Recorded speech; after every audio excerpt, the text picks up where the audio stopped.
Iran is standing at the edge of history, not because it wants to be, but because it believes it has been pushed to there. For years, the world has debated Iran's nuclear ambitions. Diplomats talk about red lines, inspectors, enrichment levels, and sanctions. But inside Tehran, the conversation sounds very different. It is no longer about prestige or regional dominance, it is about survival. Iran's leaders look at the world and see a simple pattern. Countries without nuclear weapons get invaded. Countries with nuclear weapons get negotiated with. That belief, more than ideology, may be shaping Iran's most dangerous calculation yet. Iran today is under extraordinary pressure. Its economy has been strangled by sanctions. Inflation has eaten away daily life. Its currency has lost much of its value. Oil exports, once the backbone of the state, are constantly threatened by restrictions and enforcement actions.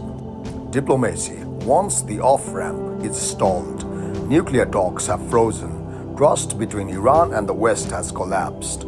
Each side accuses the other of bad faith, delay, and deception. At the same time, Iran faces growing military threats. The United States maintains a powerful military presence across the Middle East. Israel openly declares it will never allow Iran to acquire nuclear weapons and has proven in the past that it is willing to strike preemptively. Regional rivals are modernizing their armed forces at record speed. From Tehran's perspective, this is not containment. This feels like encirclement, and history has taught Iran's leadership a brutal message. When you are weak, you become a target. Iran does not need to imagine what happens to non-nuclear states that fall out of favor with powerful nations. It has watched it happen in real time. Iraq had no nuclear weapons. Saddam Hussein was overthrown, his country shattered, his regime erased. Libya gave up its nuclear program in exchange for normalization. Years later, NATO jets helped bring down Muammar Gaddafi. Libya collapsed into chaos and never recovered. Ukraine surrendered the nuclear arsenal it inherited after the Cold War in exchange for security assurances.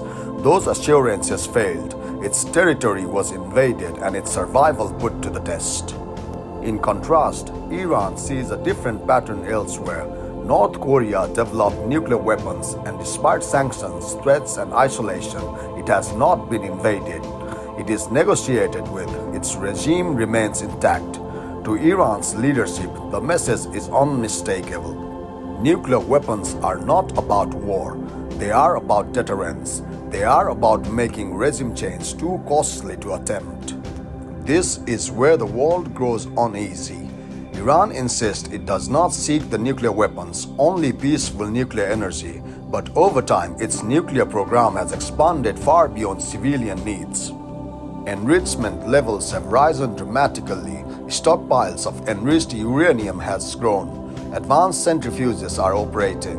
International monitoring has been reduced compared to the past. Western intelligence agencies now warn, carefully but publicly, that Iran may be weeks away from the technical capability to produce a nuclear weapon if it chooses to make that final decision. This does not mean a bomb is built. It does not mean a weapon exists. But it means the breakout time, the time needed to move from capability to weapon, has shrunk to its shortest point in history. And this is what alarms the world, because capability changes behavior. Iran now faces a brutal choice. If it stops short of nuclear capability, it remains vulnerable, militarily, economically, and politically. Pressure will continue. Sanctions may never fully lift. Threats will remain. But if it crosses the nuclear threshold, even quietly, the consequences could be explosive. Iran could strike, the United States could intervene, the Middle East could slide into open conflict. Yet, from Tehran's perspective, doing nothing may be just as dangerous. Iranian leaders believe their enemies already assumed the worst. They argue that restraint has brought punishment, not reward. Every concession has been met with new demands, every pause with new pressure. In the mindset, nuclear capability becomes less of a provocation and more of an insurance policy, a last line of defense. This is why the current moment is so dangerous. Misjudgment is everywhere. Iran may believe nuclear capability will deter attack, but its rivals may believe the opposite, that now is the last chance to stop it. The United States wants to avoid another Middle Eastern war, but also cannot accept a nuclear Iran without losing credibility across the globe. Israel views the issue as existential, not strategic, not political, but survival itself. Each side believes time is running out, and when everyone feels the clock is against them, mistakes happen. If Iran reaches full nuclear weapons capability, the world will change overnight. The Middle East could enter a nuclear arms race. Regional powers may seek their own deterrence.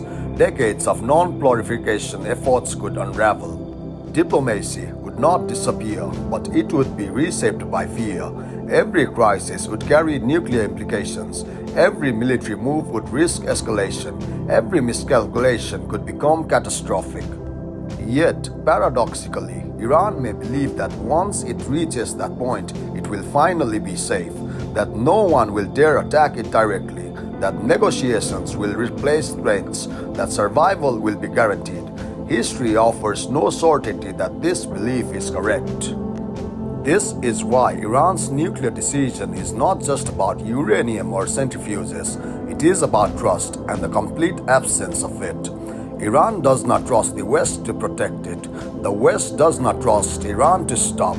Israel does not trust words, only actions.